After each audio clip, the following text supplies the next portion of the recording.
Alors ici, on va prendre l'outil ellipse qui est derrière l'outil rectangle. Avec la touche majuscule enfoncée, la touche Shift, vous allez tracer une ellipse. À peu près cette taille-là, c'est bon, à peu près. C'est-à-dire pas ça et pas ça. Donc à peu près une ellipse comme ça, voilà. Un cercle puisqu'on a enfoncé la touche majuscule. La touche Shift pendant qu'on le traçait. Bien.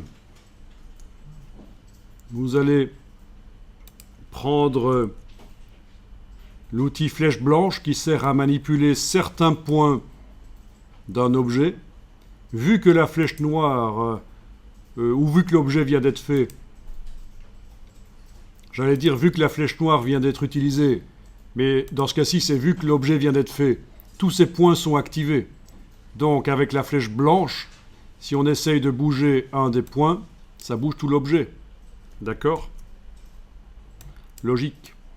Si je veux bouger seulement un des points, il faut que je désactive d'abord en cliquant à côté de l'objet avec la flèche blanche, puis je viens travailler sur un des points, par exemple celui-là. Et alors on va le déplacer en horizontal vers la droite. Vous avez la flèche au clavier, la flèche qui va vers la droite qui va pouvoir vous aider. Donc sur le clavier, c'est cette flèche-là. Là, cette flèche-là. Si vous enfoncez Shift en même temps, ça va plus vite. On peut aussi, avec la flèche blanche, déplacer le point en enfonçant la touche Shift. Comme ça, il se déplace parfaitement sur l'axe. On lâche le bouton de la souris, puis la touche Shift. D'une manière ou d'une autre, vous avez bougé un des points du cercle.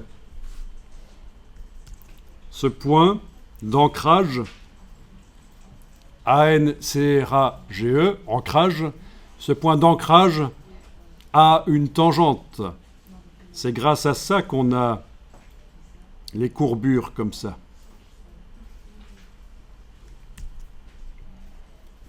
Eh bien, on va enlever la tangente. J'ai dit que le point a des tangentes. Non, il a deux moitiés de tangente. C'est une tangente. Avec une moitié ici, une moitié là. Vous allez prendre derrière la plume l'outil point d'ancrage. Vous allez cliquer sur le point d'ancrage. Il a perdu sa tangente. Voilà un peu de manipulation des tracés, donc. Vous avez une forme de goutte. Vous pouvez enregistrer le document. Ce document, on va l'appeler création brush-01. Création idiot, on a dit. Voilà.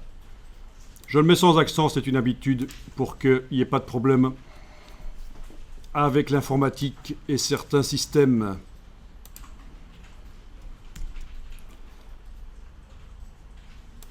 Donc dans le dossier où se trouve le teddy bear, c'est bien, vous avez pu enregistrer ça.